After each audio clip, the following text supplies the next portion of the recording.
Hi friends, అందరికీ నమస్తే. Big boss season 8 updates విషయాలకు వచ్చేసే ముందు మన ఛానల్ని సబ్స్క్రైబ్ చేసుకోండి. వీలైతే ఒక లైక్ చేయండి, ఇంకా వీలైతే కనుక షేర్ చేయండి. కంటెంట్లోకి వెళ్ళిపోతాం, ఓకేనా?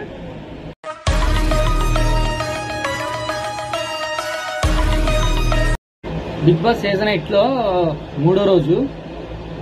ఈ మూడో రోజులో అయితే కనుక మూడో రోజే బిగ్ బాస్ పెద్ద టాస్క్ ఇస్తారు వాళ్ళకి, నామినేషన్ అని చెప్పి. ఆ నామినేషన్ డే అంతా అయిపోయింది, సగానికి సగం షో అయిపోయింది. అదైనా సరే పూర్తి అవ్వలేదు, ఆఫ్ మాత్రమే అయింది. దాంట్లో నామినేట్ అయింది మాత్రం మణికంఠ, బెజవాడ బేబక్క, అబ్బాయి. వీళ్ళ ముగ్గురు మధ్య మంచి తీవ్ర పోటీ ఉంది. వీళ్ళైతే నామినేట్ అయిపోయారు. ఓట్స్ ఎవరికేస్తారో ప్రజల ఇష్టం. కాకపోతే నిన్న సోనియా మాత్రం రెండో శోభలా కనిపించింది నాకు. అసలు నోరేసుకుని పడిపోతుంది అనమాట. నోరు చాలా పెద్దది ఆవిడది.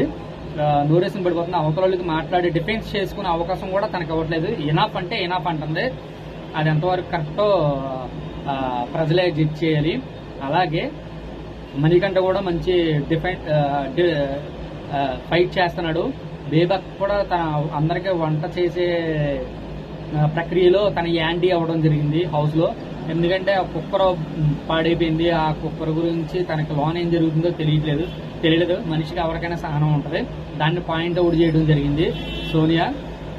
కాకపోతే ఏంటంటే బిగ్ బాస్ లో ఎప్పుడూ లేనంత, అంటే స్టార్టింగ్ డే 1 నుంచే హీట్ జనరేట్ చేస్తున్నారు ప్రజల్లో.